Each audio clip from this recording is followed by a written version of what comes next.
For more than a decade, I believed I'd witnessed the very worst that humanity could do. Working in federal security, I'd seen the aftermath of desperation, cruelty, and fear. I'd learned to compartmentalize, to separate emotion from duty, and to steel myself against the darkness that sometimes settles over people's souls.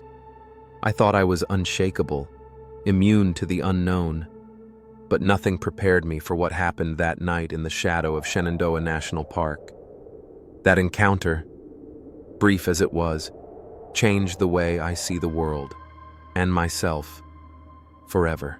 It started as just another late drive home. The city lights of D.C. were behind me, replaced by the dense, quiet black of rural Virginia. The road was one I'd traveled so often. I could have mapped every twist and turn in my sleep. Trees loomed over the asphalt, their silhouettes like ancient sentinels watching in silence.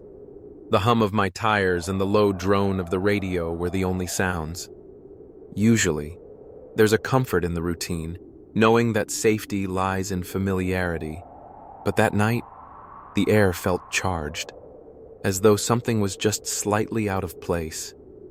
I couldn't say what exactly, only that I was alert in a way I hadn't been in years.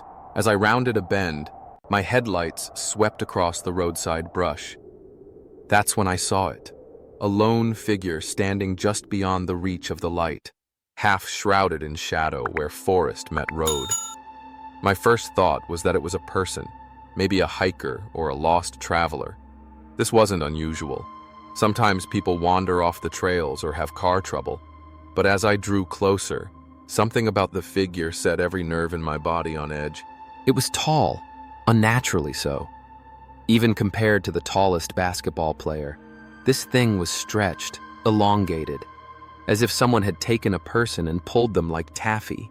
Its limbs hung in odd proportions, arms reaching well past where knees should be. Even from the safety of my car, I could see its movements, or rather, the lack thereof. It didn't breathe, didn't shift its weight, didn't even twitch. It simply stood there, facing the forest, as though waiting for a signal. I should have kept driving. Every bit of training I'd had screamed at me to stay in the car, lock the doors, and get home. But there was something about the figure that pulled at my curiosity. Maybe it was the years of learning to confront what most people run from. Or maybe it was something deeper, a compulsion I couldn't quite understand. I slowed to a stop and, against my better judgment, turned the car around to get a better look. That's when the thing moved. Except, it didn't walk or run. It simply glided, smooth, effortless, almost graceful, into the woods. Its feet never seemed to touch the ground.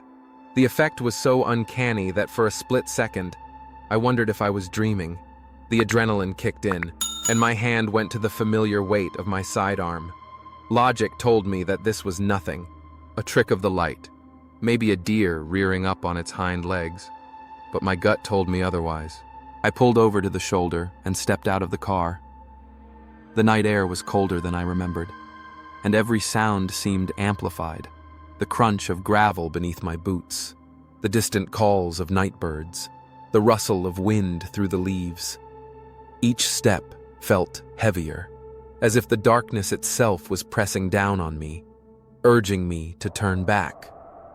But I pressed on, drawn by an inexplicable need to see what I'd really found. Suddenly, it was there again, closer this time, just inside the tree line. I could see,